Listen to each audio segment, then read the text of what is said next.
And great, thank you everyone for coming to Solar for Designers. Jen Leone, the Sustainability Director, is unfortunately unavailable this morning, but we are excited to present this. We'll be talking briefly about Solar 101 and how solar works. If you want more information about how solar works, you should go back and find some of our previous presentations, because this one is going to dive really deeply into how to design for solar and what considerations to keep in mind for that. We'll also talk about the post-design installation process. We'll go over some examples, and throughout the presentation, we'll have lots of time for questions. So I just want to start by setting things up to make sure that we all know how solar fits into the world we work in. Solar, as I'm sure you know, is growing dramatically across the world. Costs have gone down significantly in the past couple of decades, and because of that, there's been a lot more solar installations. But in New York, it's still more difficult than in other places. As I'm sure you all know, there's a lot more construction red tape. Multifamily buildings are more complex inherently than single family homes, and just working in an urban environment always makes things a little bit more complicated.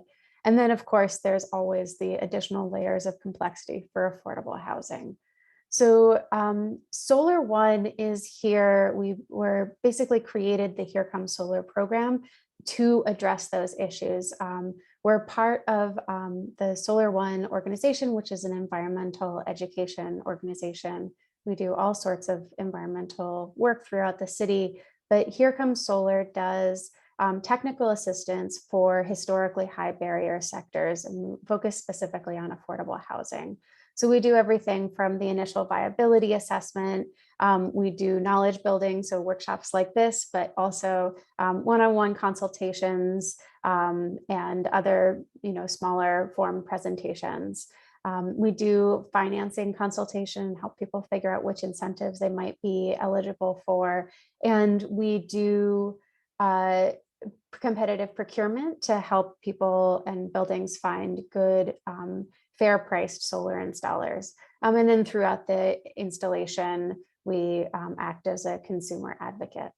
So last year, NYSERDA funded a partnership between Solar One and HPD to support with technical assistance the new solar where feasible mandate. So we can provide free technical assistance to any building in HPD's new construction, preservation, or asset management program. So if you are or ever have worked with HPD, we can help with any form of technical assistance.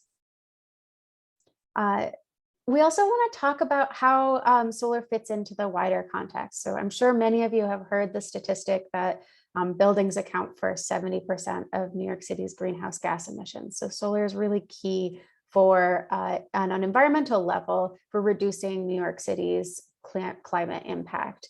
But also in a more immediate sense, there are peaker power plants that are the most dirty power plants in the city. They only turn on at peak times.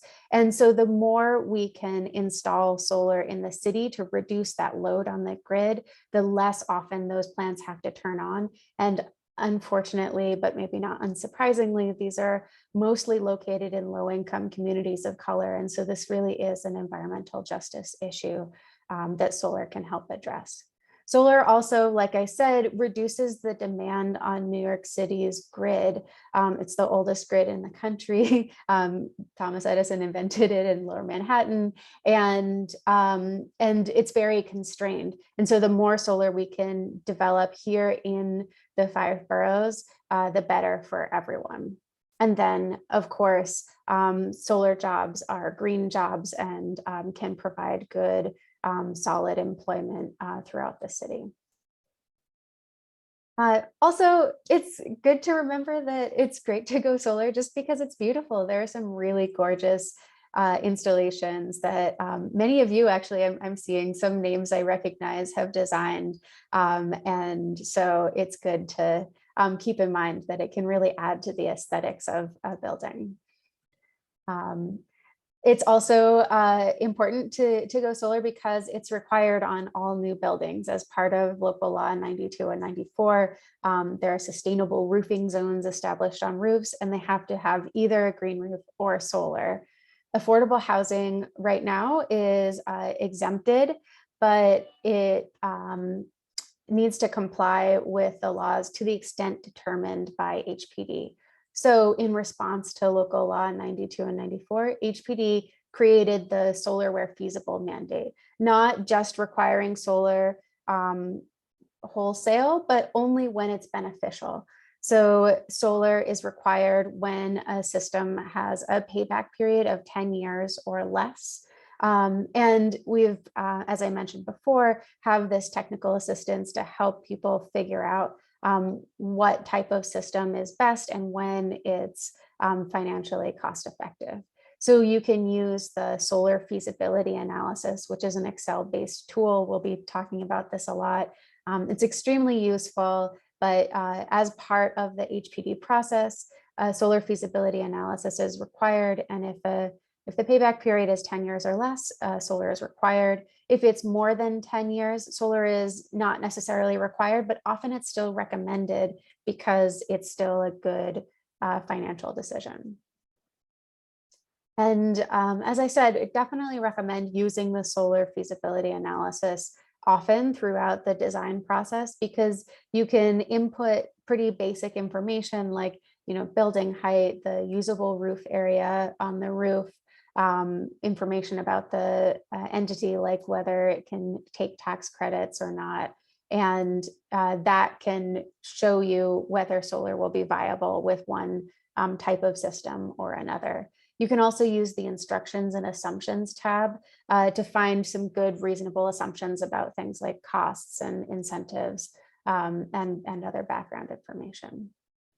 We'll be using this icon throughout the presentation as a reminder for ways that you can use the feasibility analysis to explore the design impact on the solar you're working on. So I'll turn this over to Kate to do a little one-on-one on solar technology. And a reminder that we will be stopping for questions periodically at each section of the presentation. So you can use either the Q&A feature or the chat to ask questions, and we'll answer them at each of those stops. Go ahead, Kate. Great, thanks, Annika. So I'm just going to go over a couple basic things. This may be review for a lot of folks, but just want to make sure we're all on the same page. So two sort of key terms to know the difference between are kilowatt and kilowatt hours. So kilowatts get at the solar energy system's capacity. And so it's the amount of power that the system could produce under ideal conditions. And so that capacity is measured in watts or kilowatts, just like light bulbs. And multifamily solar arrays that we see in New York City are typically between 15 and 50 kilowatts or 15,000 or 50,000 kilowatts. The other term is kilowatt hours. And so over time, these solar installations are going to produce energy measured in kilowatt hours. And so producing 1 kilowatt hour of solar offsets the need to purchase a kilowatt hour from the utility. And so just to review very basically how solar works, sunlight hits the panels and produces electricity. And then that electricity goes into like the one other major component of a solar system, which is the inverter, and converts the direct current into alternating current to use in the building. And so that electricity is used typically on site by the common area account. And then any extra electricity that's not used goes through the meter, making it run backwards essentially, and feeds back into the grid. And so any extra electricity gets credited to that building's account. And so over the course of a day and night, or over the course of the year, there's going to be times where the panels are producing a lot more electricity. And so there's going to be more electricity going back into the grid and kind of making up credits. And then the building can draw on those credits at times at night or in the winter months when there's less electricity being produced. And so there's three main types of installations that we see in New York City. The first one is ballasted, and that's the most simple, least expensive form It's very low profile. It basically is just a ballast system that sits on top of the roof. So there's no roof penetrations. It does need to have spacing in between rows so that the panels don't shade each other. But it's often the cheapest and sort of quickest method to install solar. It can only be done on buildings under 100 feet because of wind loads. The next is the planar array, or sometimes known as mechanically attached or mechanically integrated. And so as the name implies, this system gets mechanically integrated into the roof structure. So it does require penetrations into the roof.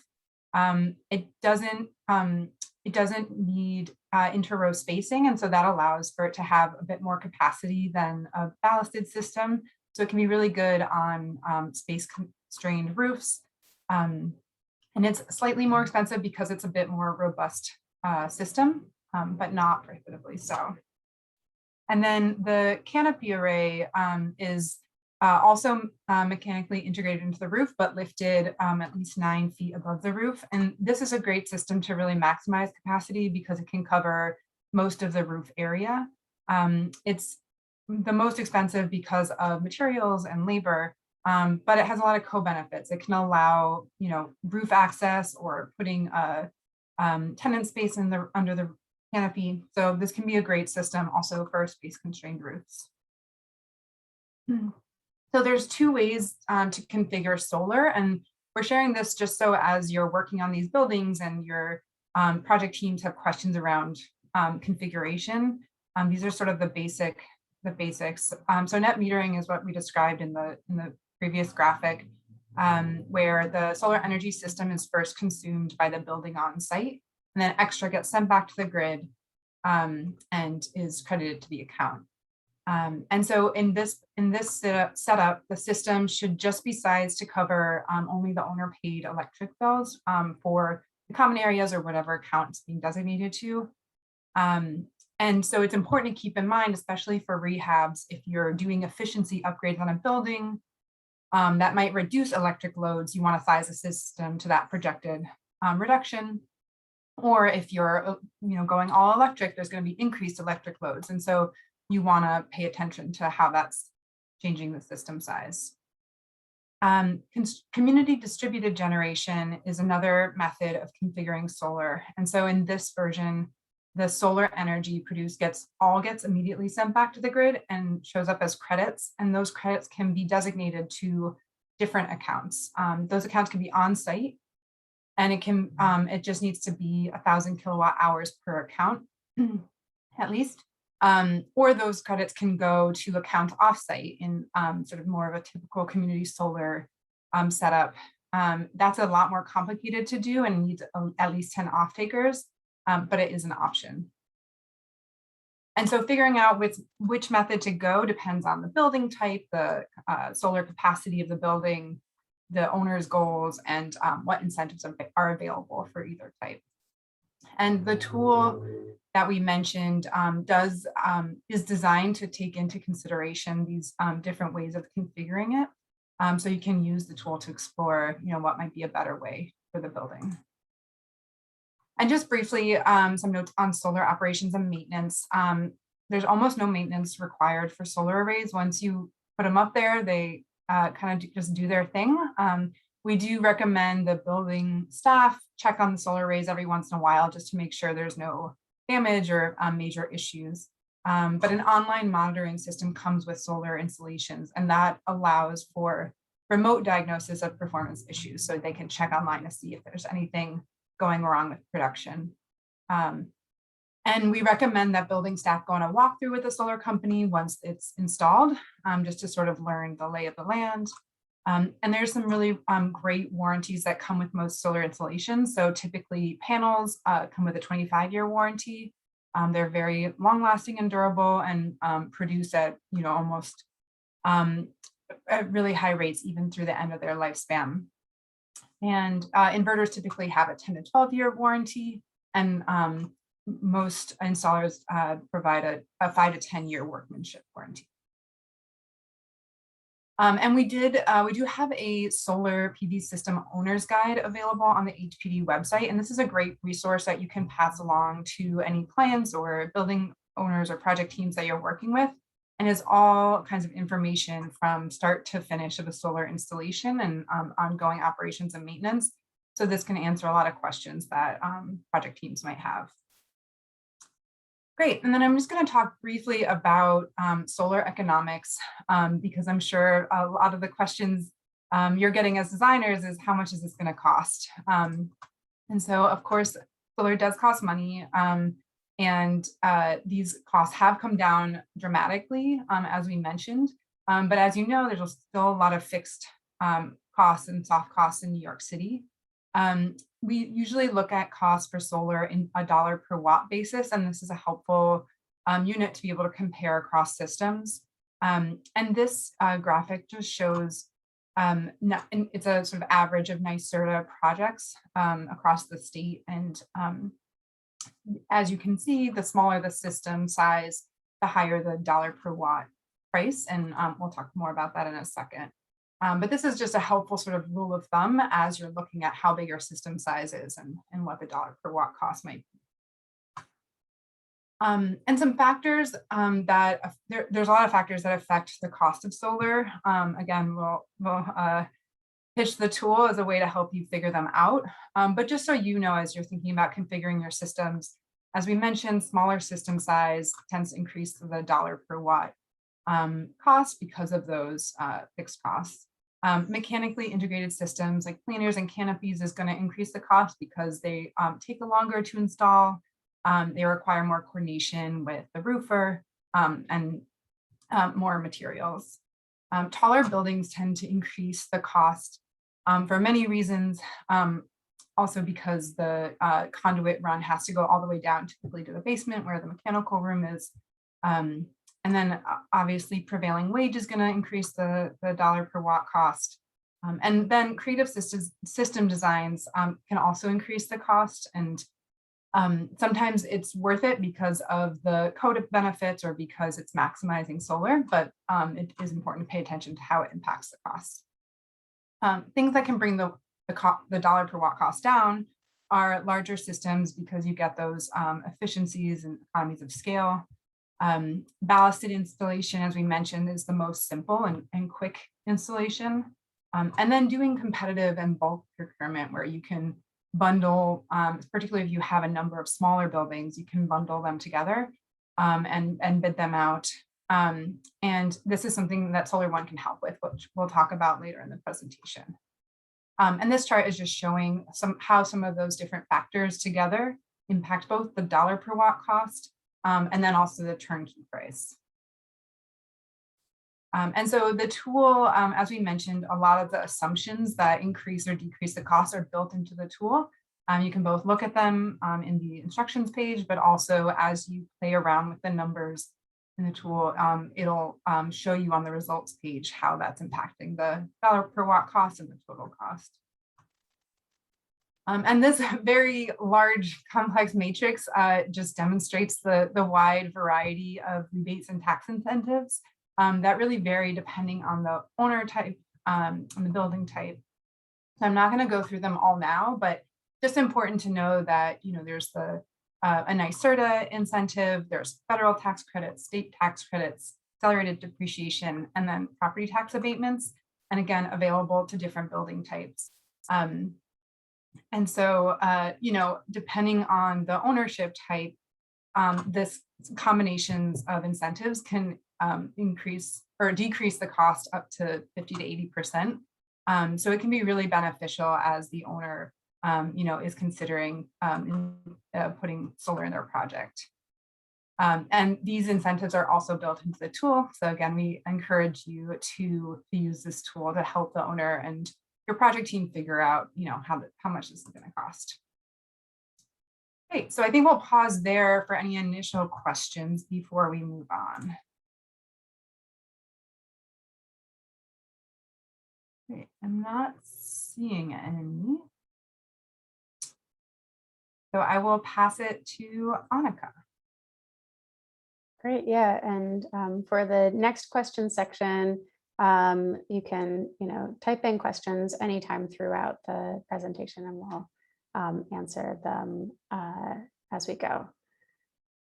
Okay, so now I want to go into designing for solar and considerations to keep in mind for that. So let's start out with the shape of the building. Generally, anything with a large contiguous area is best for solar. So, rectangular buildings are often the best. But it's also good to think about the shape of smaller buildings. So skinny buildings often still will always still require the FDNY fire path.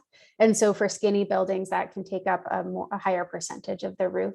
And so unless you're doing a canopy, that's going to be an issue. Stepped buildings are the same thing. It reduces the contiguous areas. Fire paths are still required on each step of a stepped building. And so that makes it more difficult. Often it requires more canopies for stepped buildings. And if you input different levels of available roof area, then the screening tool will show you how that affects the price and system size. It's important to consider shading from many different sources. So obviously there's going to be shading from obstructions on the roof, but also keep in mind other buildings in the neighborhood.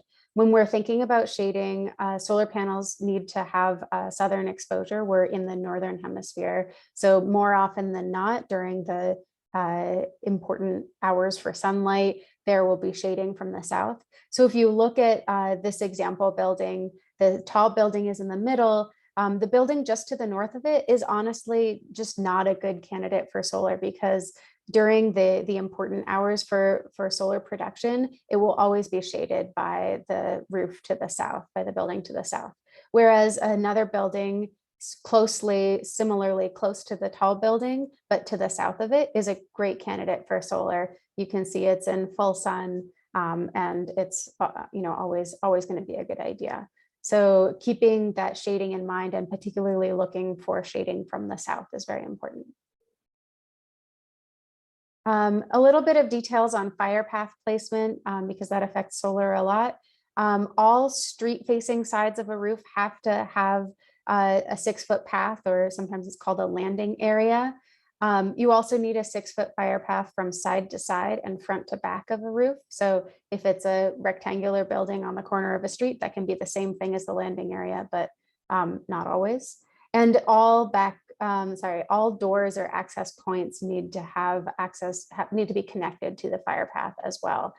So anything like a skylight or a bulkhead door, fire escape, anything like that has to be connected to the fire path. And you can find out more information about the fire path in the fire code. It's not as imposing as it looks. For zoning, one important thing to know is zone green. So zone green means that solar panels are considered a permitted obstruction, which means that they have an additional 4 feet above the maximum building height. And for systems above 4 feet, like tall planar arrays or canopy arrays, it can go up to 15 feet, but is limited to no more than 25% of the lot coverage of the roof. So keeping that in mind, you can actually put solar in many places where it might be, the building might be right at the maximum height. And you can find the zoning regulation there.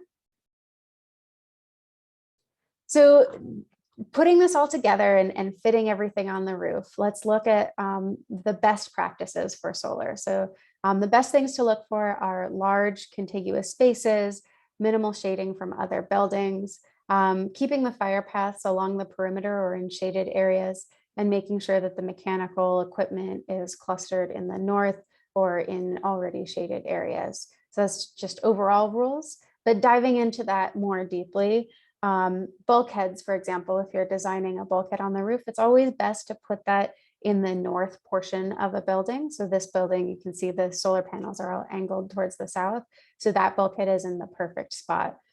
If the bulkhead had been at the far south of the building, then most of the middle of the building would have been completely unviable for solar. For mechanicals, if you have a ballasted system that's low to the roof, that needs to make space for everything, including roof drains, vents, everything. And it also needs to take into account the shading from mechanicals. So if you had something larger on the image on the left, those the panels behind or to the north of that would probably need to be taken out to account for the shading. Whereas with a planar array or a canopy array, you can lift those above mechanical installations. Obviously, there's different rules for different types of mechanicals, but canopies can usually go above pretty much anything because they're so high. So that's often a good way to have co-locate both solar and mechanical equipment on the roof. And for fire paths, as I said, it's best to have that along the perimeter of the roof, but also just generally try to locate the fire path in places that are already shaded. So maybe just to the north of a bulkhead or just to the north of a parapet wall. It doesn't necessarily have to go in a directly straight line. So you can be creative about fire path locations so that you can optimize it for solar. So just to bring all of this together, you can see here's an example of an optimized building. So you've got the fire path where it's required on the front of the street side of the building. There's a path down the middle so that it can most efficiently reach the bulkhead. You have all of the mechanical equipment at the very north of the building so that it doesn't shade any of the ballasted solar. And then there's plenty of room for the solar array everywhere else. So some other considerations as you're designing for solar. One thing is that solar is really great for all electric buildings. As more and more buildings are switching to electric, solar is important to be able to offset the higher electricity usage. But many electric conversions require, or installations in the first place, require HVAC systems on the roof. And so doing things like canopies or tall planar arrays lifted above those mechanicals can be a great way to co-locate both of those. And it's important to keep them both in mind as you're going. And again, the screening tool can be a really big asset for this type of planning. When you're sketching solar arrays, we've seen some silly solar in renderings in our day, so so that you can make it as accurate looking as possible for the architects among you. It's good to know, and this is actually a question that we got in the chat. The panels are typically about 6 feet by 3 feet. They vary a little bit, but that should be a good estimate. If you're designing a ballasted array, then the rows need to be spaced about 1 foot apart to avoid inter-row shading. They need to avoid all roof obstructions, like I was mentioning before, and you should try to avoid shading from parapet walls and other roof obstructions. For a planar system, there's no space between the rows. They can be lifted anywhere from, at the low point 1 foot to up to 10 feet high. They're usually at something like a 5 to 10 degree tilt. And you need to space the arrays so that they don't shade each other. And if in the unlikely event that you're designing for a historic district, they can't be visible from the street. Canopy designs don't need space between rows. They can cover the entire roof except for the landing areas on the sides of the buildings. And they have to comply with zoning regulations more. It's more important than for ballasted or planar arrays. And again, can't be visible from the street if it's in a historic district. The screening tool will take into account the different prices for different types of systems. And also for ballasted versus canopy array, it'll assume more solar can be produced from a canopy array than a ballasted array. So you can use the screening tool for that.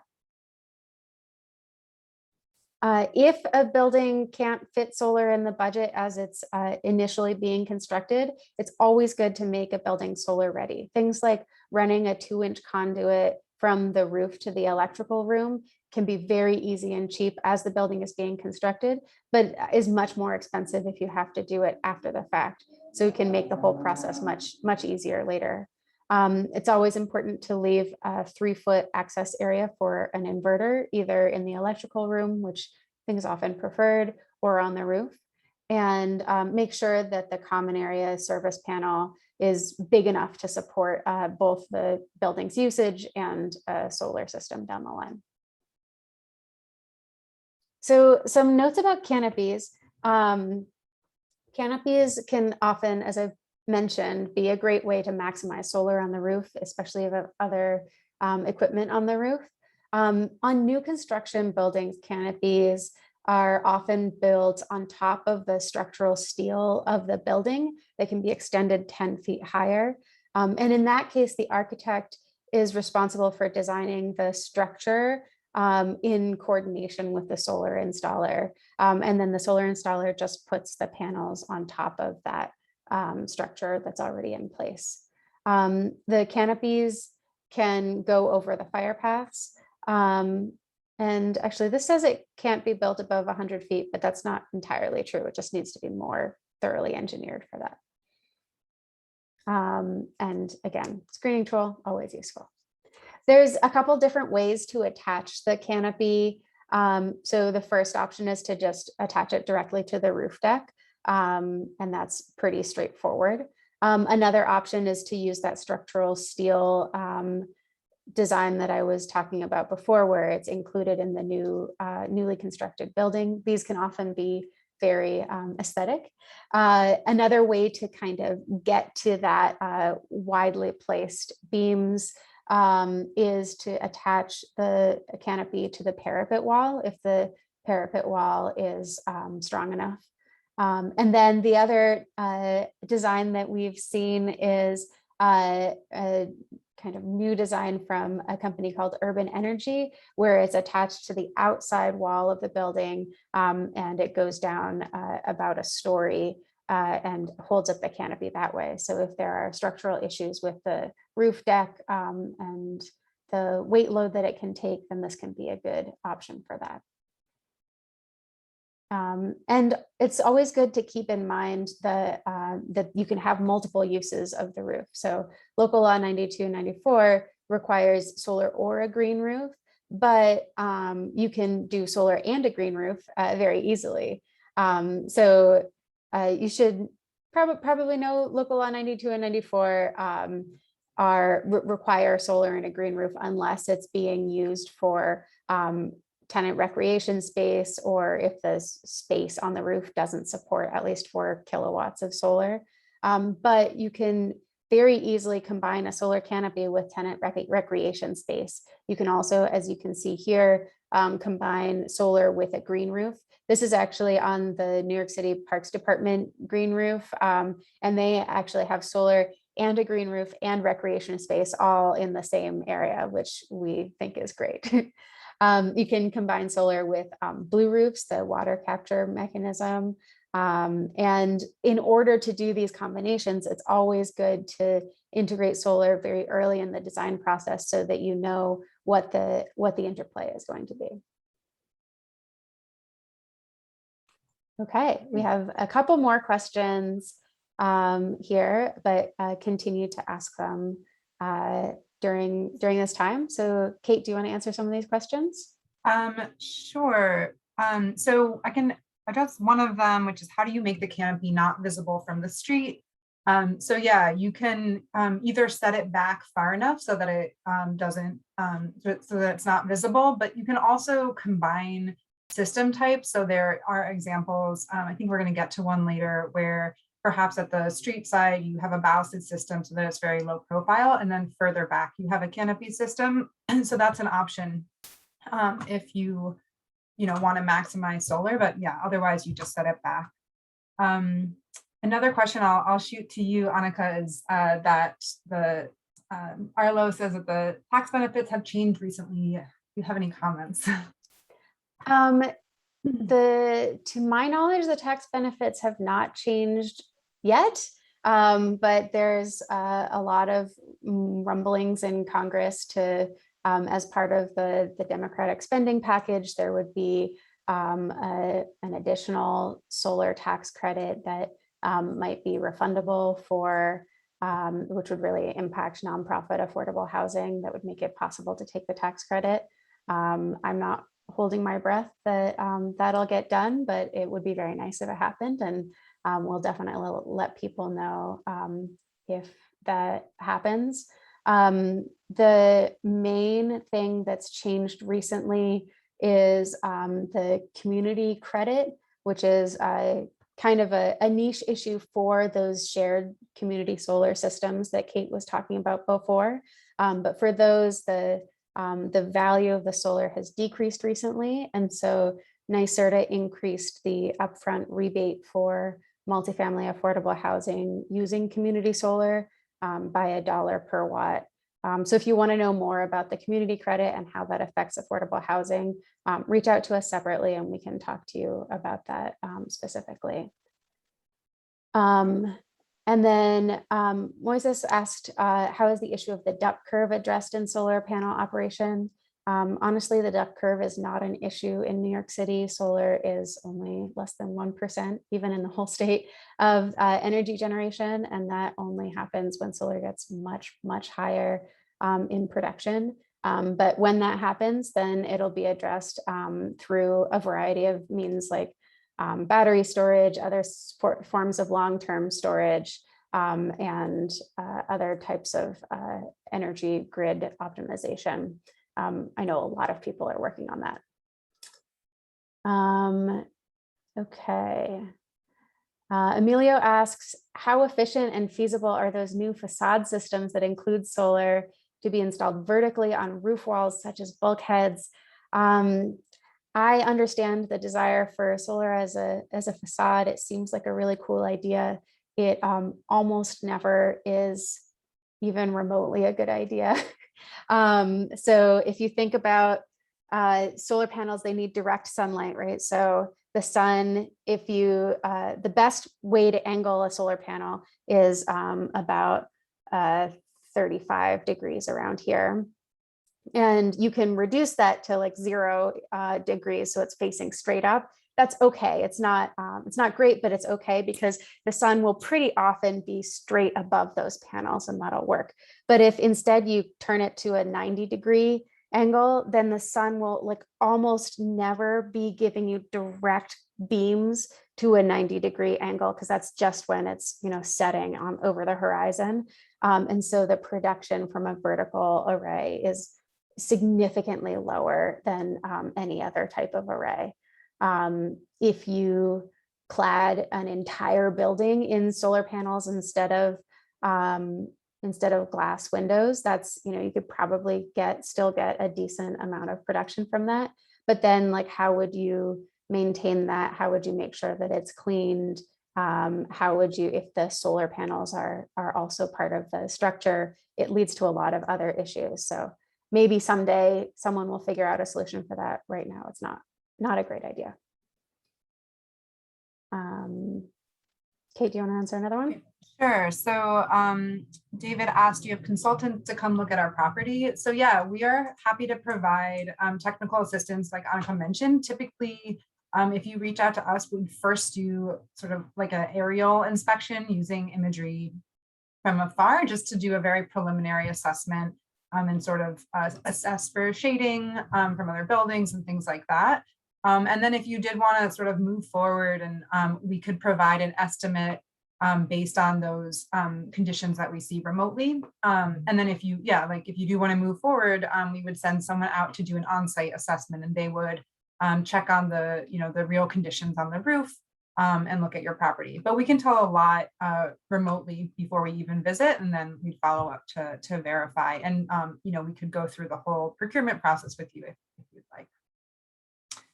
And then Manuel asked if we could use batteries for storage, and if that's considered an option for affordable housing. So at this point, it's not financially feasible. It's really expensive.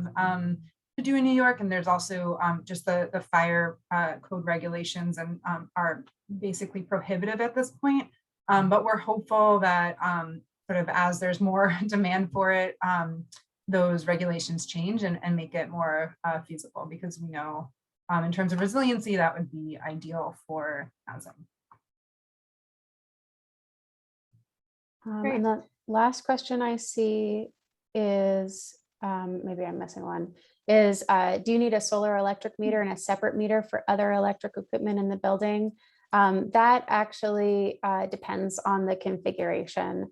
Often you can just put it all into one meter, but sometimes you can get more benefit by having two separate meters. So we can talk to you about the specific situation for your building.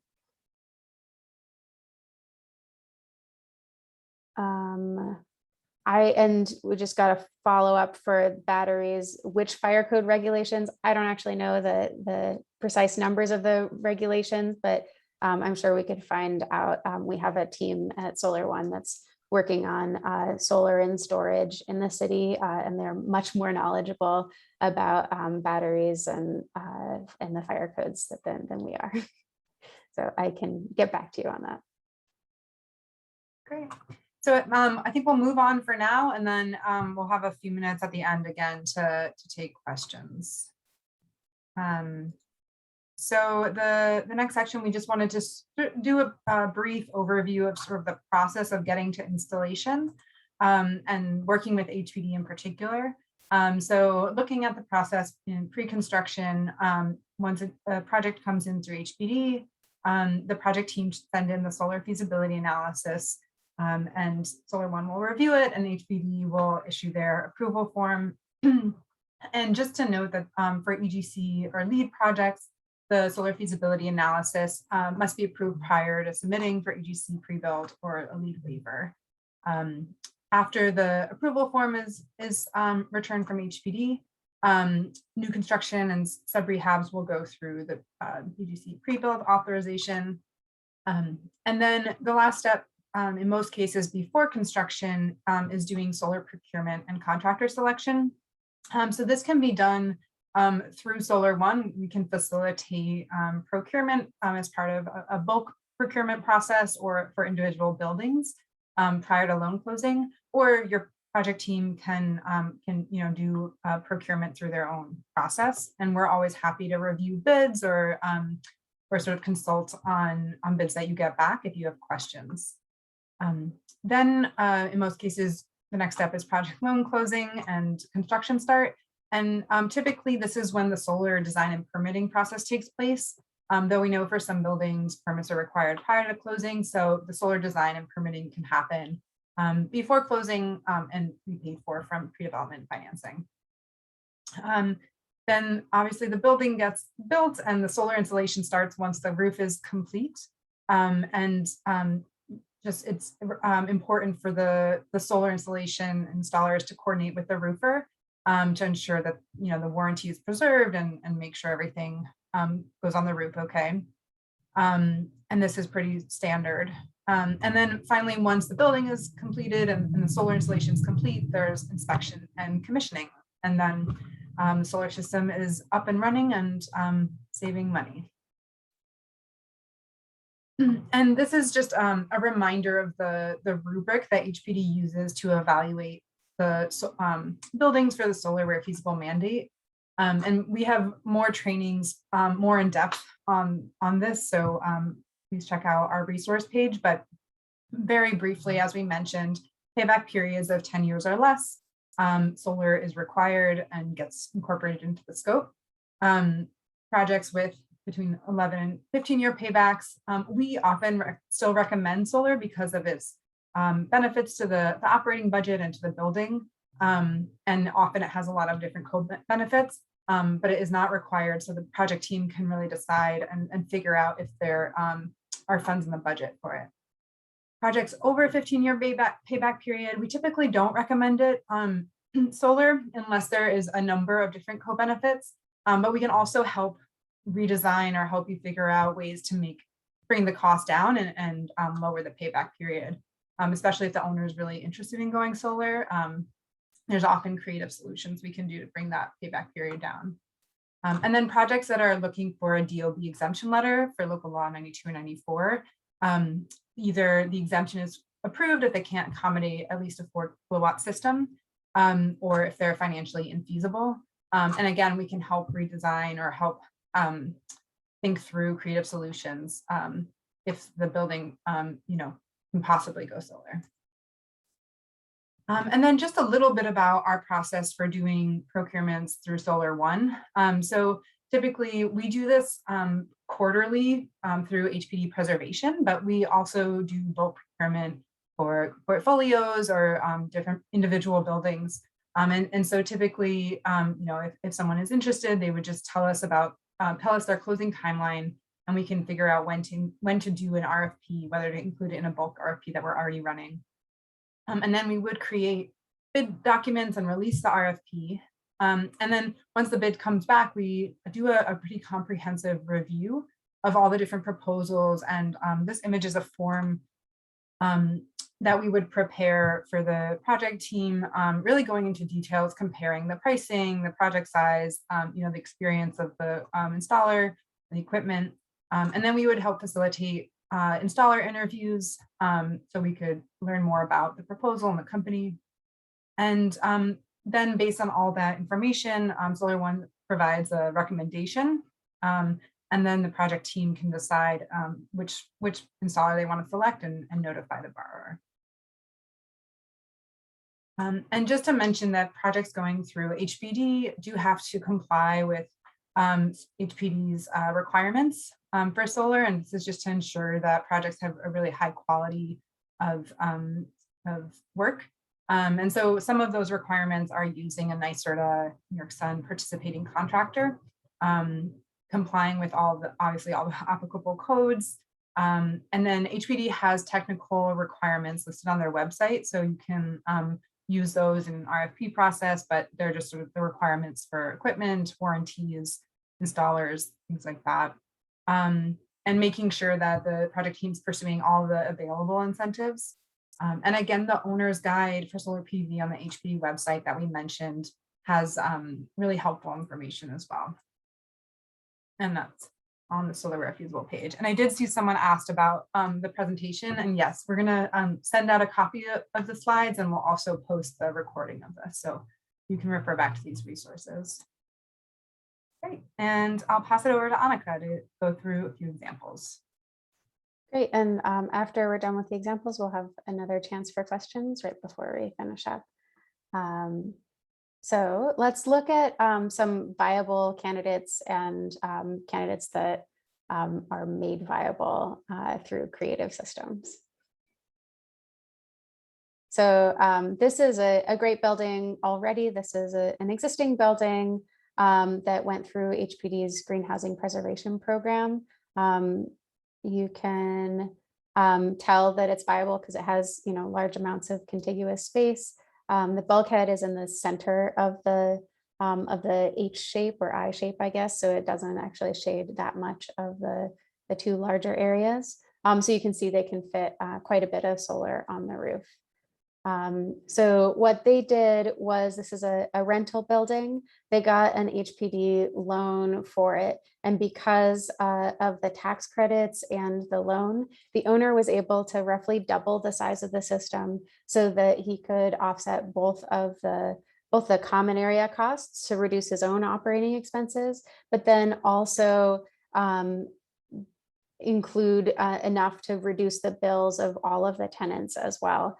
And because of the tax credits and the financing from the city, it was actually financially beneficial for the landlord to do that and distribute the solar benefits to the tenants. So it really was a win for everyone involved. 838 Park Place, there was a question about how to make solar not visible from the street. This is really only an issue for existing buildings in historic districts. But this is a building in a historic district, so they needed to do some creative design to make that work. So if you look at the system, The one large square in the center of the building's roof is a canopy, but everything else is a lower profile planar design. Yeah, that's a better image of it. So anywhere from the street, none of the solar is ever visible, but they can really maximize the roof area that they're using. This one is great because not only were they able to make solar work for the historic district, but they also added heat pumps to the building at the same time. And so the increased solar, the solar offset the increased electrical usage from the heat pumps. And so it's that combination, solar and electrification, that we were talking about before. And then the last one is a new construction building, not built yet, but they really wanted to include solar from the very beginning of the project. The way that this one is working is it's a 9% LIHTC deal. They'll have about 30 kilowatts of solar. Because it's 9% LIHTC solar, most likely won't be able to be included in the LIHTC basis, but the tax credit investor can take the federal solar tax credit and the accelerated depreciation. So there's some benefits from the LIHTC. And the solar itself has a pretty decent payback period. So even though they can't take those tax credits, it's still a 10-year payback period, still considered required from HPD, although it was moot because they're very excited about doing solar anyway, and I'm looking forward to seeing this constructed. Okay, so we have space for more questions. I also want to put in the chat some useful links. So this is the HPD solar where feasible page. So you can find most links to anything useful there. And then we also on Solar One's website have a resources page that will have very soon this workshop up on it, and all the other resources that we've compiled for any of this work. So more questions. So I can take one. If you produce more energy than you consume, will you get credit from the utility? So yeah, in a net metering situation, which is where you're consuming energy first on site, any extra energy goes to the utility. And so you do get credit for that. But it's just credit. It's not like cash. So you can't really sell your extra energy. So that's why we recommend and why typically systems are sized to just cover the costs of the owner paid electric bills for that net metering configuration. Because if you produce extra energy, you're going to keep getting credit, but if you're not consuming more than that credit is needed, it's not really of extra value to oversize your system. The other maybe half of that question was, can you explain what is net zero? Net zero basically just means that instead of making, and it depends on different situations, but for a building, for example, it doesn't mean that at every moment in time you are using zero electricity from the grid, for example. It means that if you generate 100 kilowatt hours during the day, and then export 50 of those to the grid, and then at night you use those credit, those 50 kilowatt credits, that's net zero, even though technically the 50 kilowatt hours that you bought from the grid were not immediately created by the solar. So that's how the net works, is that if you average it all out, the amount that's created is as much or more than the amount that's bought from traditional sources.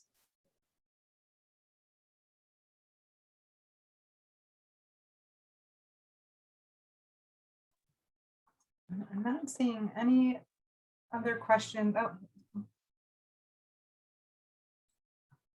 All right, so aside from the space and ducting for future wiring, is there anything else we should spec for future solar electric regarding installation?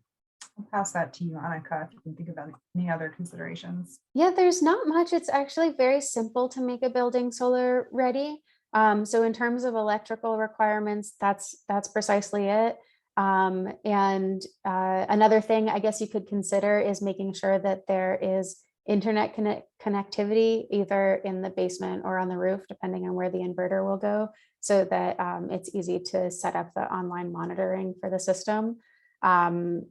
And then all of the design considerations that we were talking about before for the solar, but in terms of electrical equipment, there's not much else you need to do.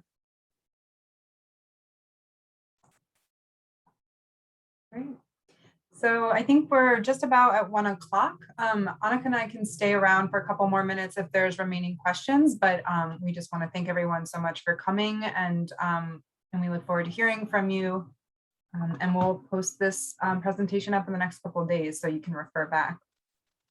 Great, thanks everyone. It looks like we're getting a couple other questions, so we can answer those as well. So the electrical components of a solar system, all of the components of the solar system are the solar panels, the wiring between the panels, and then there's the inverter, which is the electrical box that converts from DC to AC power, and then that connects to the building's meter. And so the electrical components are basically anything that is connected to those wires. And unfortunately, as Jen wasn't able to join us, I don't know the HPD regulations for inclusionary projects. So you can email Green Communities at hpd.nyc.org. I think that's the right email. And she should be able to, not org, gov. And she should be able to help with that. But we can help with the solar technical aspects of things.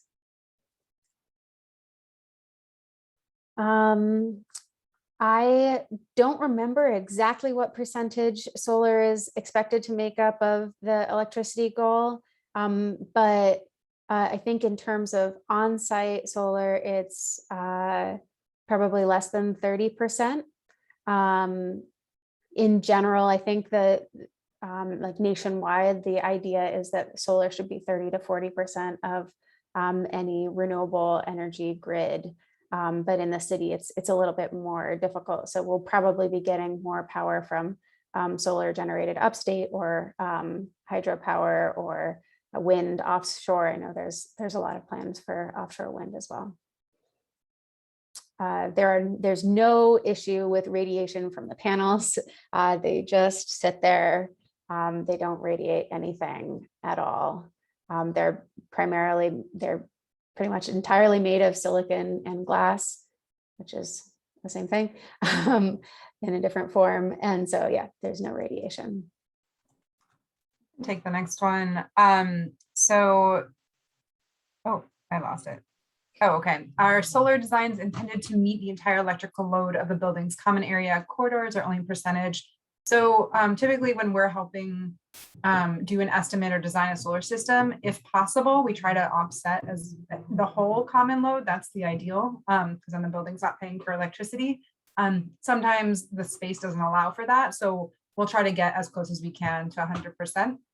And then in certain cases, if the building's using a different configuration, like community distributed generation that we talked about, that isn't necessarily going to offset the load, or maybe it's going to offset part of the common area load and part of the tenant's load. So it depends on the configuration, but yeah, we intend for the designs to offset the entire load.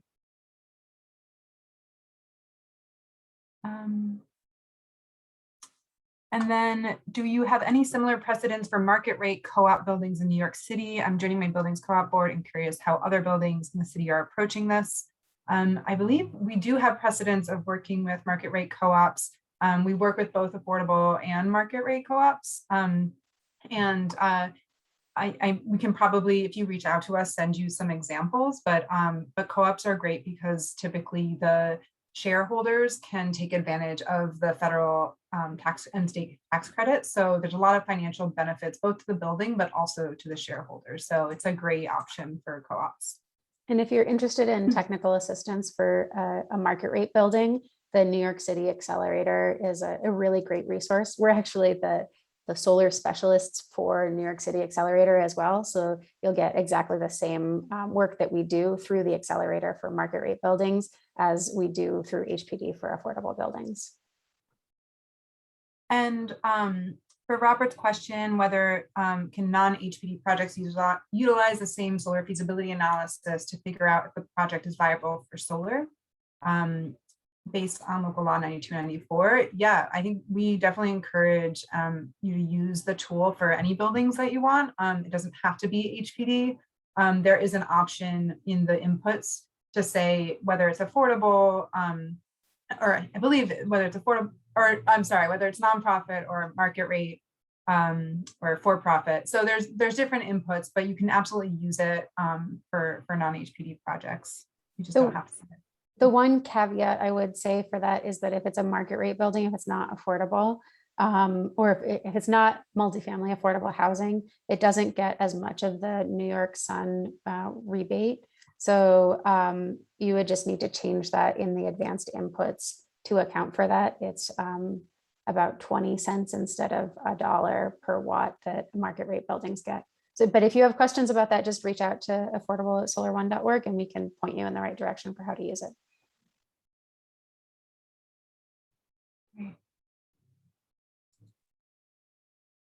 And then we have a question about the percentage of sunlight converted to electrical energy. I don't personally have those figures. Do you? I do. It's something that people expect to have been increasing a lot over the years, but it hasn't actually increased as dramatically as the price has fallen. So these days, I think it's somewhere around 20%. So, you know, of all of the energy that hits the panels, about 20% of it is converted into electricity that we can use, you know, in best case scenario. And then goes up, you know, by like 0.5% or something every year. So that as they, you know, come up with new innovations.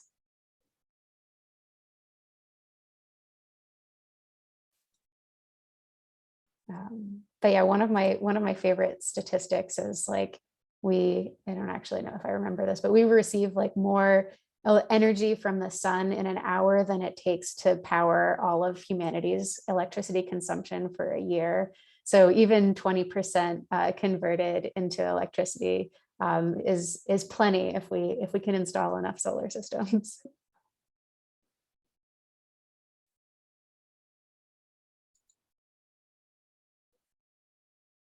Yeah, so as I said, even though 20% is not much of the total amount of energy that comes from the sun, it's already very economical. Solar is actually the cheapest form of power in all of history at this point.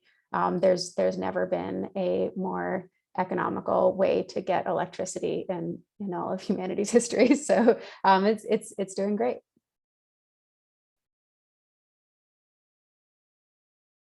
Okay, any last questions? This has been really fun. You guys are asking really good questions, and I love talking about the details for this. So this is very fun. Kate, do you want to answer the most recent one? I'll turn that round back to you. Okay. So there's really no difference between solar and photovoltaic at this point.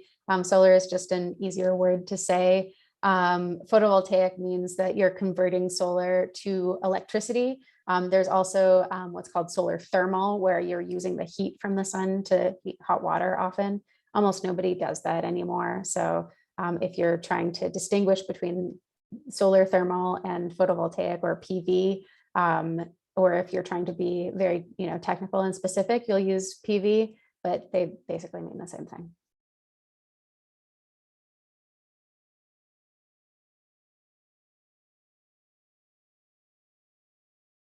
Okay. I think that's it. Maybe if any other questions pop up, if you think of anything in the middle of the night, you can always reach out to us again. Our email is always open. And we're happy to have phone conversations and Zoom conversations as well. So thanks everyone who stuck around for the last couple minutes. And we look forward to seeing you again at future workshops.